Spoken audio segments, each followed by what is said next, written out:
안녕하세요. 케이부토입니다. 지난번에 전쟁 관련돼서 어떻게 대처해야 되는지를 말씀드렸는데요.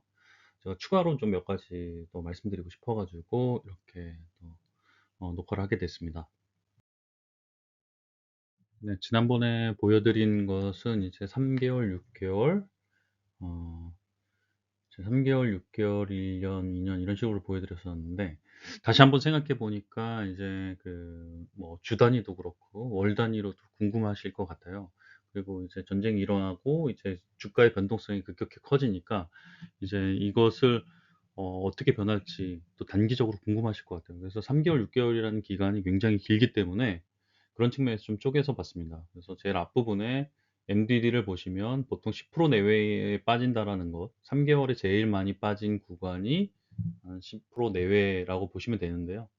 1 개월, 2 개월, 3 개월 각각을 보시면 보통 1 개월 후에는 한 반 정도 역시 회복되는 걸 보이고, 그리고 거의 3분의 2 네요. 그리고 또 2 개월 후에도 한 3분의 2 정도가 플러스로 돌아선 걸 볼 수 있습니다. 그리고 3 개월 후에도 유지하고, 이게 우크라이나 러시아 전쟁만 조금 길게 계속 마이너스가 유지되다가 2년 정도, 1 년이 지나고 나서 2년 가까이 되면서 이제 플러스로 돌아서는 걸 알 수 있습니다.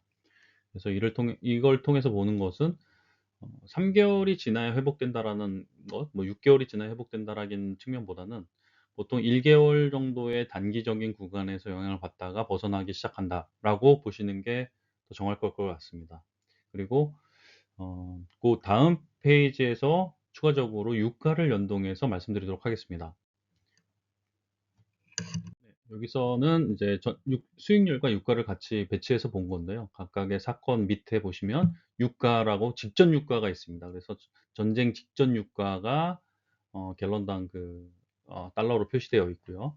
그리고 유가 상황의 변동성과 그 하단에 보시면 유가 변동률이라고 있습니다. 이 유가 변동률 같은 경우에는 이 유가 직전 유가에서 1 개월 후에는 22.4 불이었으니까 거기에 마이너스 19%다. 또 2 개월 뒤에는 19.3 이었기 때문에 직전 유가 대비 마이너스 30%다라는 것으로 이제 직전 유가랑 계속 비교한 겁니다. 그래서 여기서 두 가지 뭐 9.11 테러라든가 이라크 전쟁을 보면 유가는 굉장히 오히려 하락하면서 안정되는 모습을 보이고요. 그와 더불어 이제 수익률이 빠르게 회복되는 것을 볼 수 있습니다. 다만 맨 하단에 보시면 우크라이나 러시아 전쟁 같은 경우에는 유가가 급격히 피크 18%, 11%, 25% 이런 식으로 계속 오른 상태를 유지하다가 6개월 뒤부터 좀 안정화되는 것을 볼 수 있습니다. 그래서 비교적 유가의 영향이 크게 가는 것이 대체로 이제 전체적인 주가 수익률을 회복시키는데 시간이 걸린다는 것으로 좀 힌트를 얻을 수 있습니다.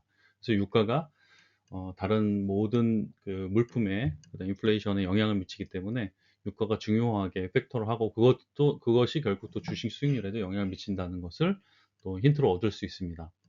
그래서 이렇게 살펴봤고요.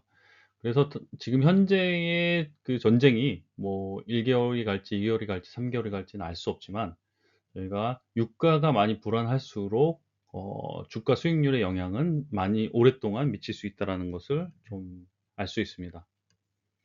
그렇게 생각해 보면서 이제 전쟁에 관해서 이렇게 영향을 미칠 수 있는 상황에서 그것들이 이제 앞에서 본 수익률로 이 전쟁이 얼마나 오래 갈지, 얼마나 영향을 미칠지를 알 수가 없기 때문에 여기서 네 가지 질문을 해 보면서 좀 저희가 예측을 한번 해 보고요. 예, 합리적인 수준에서 생각하셨으면 좋겠습니다. 그래서 첫 번째는 트럼프가 이 명분 없는 전쟁을 1-2 개월 넘게, 그러니까 2 개월 넘게 한 3 개월 이상 가져갈 수 있느냐라는 건데요. 실제로 이제 뭐 지금 현재 내부에서 미국 내부에서의 어 여론도 좋지 않습니다. 그리고 굉장히 부정적으로 생각하고 있고요. 그리고 지금 이후의 계획에 대해서 지금 현재 이란의 지금 미국 친미적인 정권을 세우는 것도 쉽지 않아 보입니다. 이런 상황에서 계속 유가도 상승하고 2 번입니다.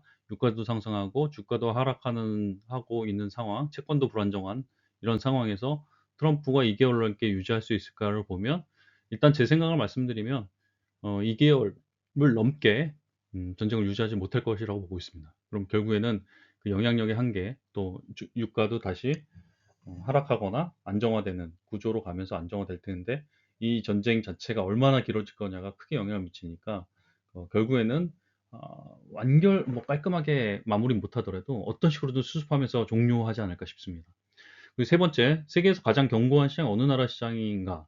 또 그리고 또 초보자 아니면 혹은 신규 진입자가 많이 진입하는 시장이 어디인가를 보면 저는 이제 대한민국 시장이라고 보고 있습니다.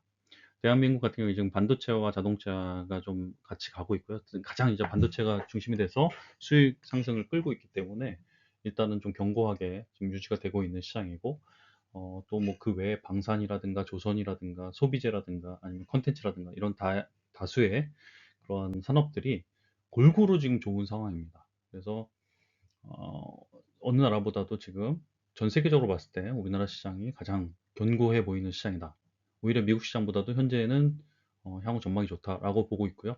그리고 최근에 가장 많은 초보자 및 신규 진입자 혹은 레버리지를 활용한 그런 사람들이 진입했다고 보고 있습니다. 그래서 이제 오른 만큼 또 일시적으로 흔들리거나 또 레버리지를 당겨서 투자한 경우에는 얼마든지 또 청산되기도 하고 또 이렇게 겁을 먹고 그 패닉 매도를 하게 되는 경우도 있겠습니다. 그런 차원에서 이제 시장은 불안할 수 있으나 중장기적으로는 안정적인 시장이다라고 보고 있고요. 그래서 결국에 4번에 1분기 결산했을 때, 그러니까 전쟁이 발발한 지 한 1개월 정도 지난 뒤 또 그 2분기에 1분 그러니까 1분기 3개월 기준으로 했을 때 한 전쟁이 1개월 정도 유지되었을 때의 그 시기의 결산과 앞에서의 명분 없는 전쟁을 끌기 어렵다고 보면 이제 결국에는 4월이나 5월에는 이미 전쟁이 끝나 있다고 보면 2월의 결산의 결과는 굉장히 달라져 있을 거다. 그래서 전쟁의 영향을 직접적으로 받는 1분기, 그다음 그 이후에 회복하는 과정의 2분기를 볼 때 앞에서 본 것과 같이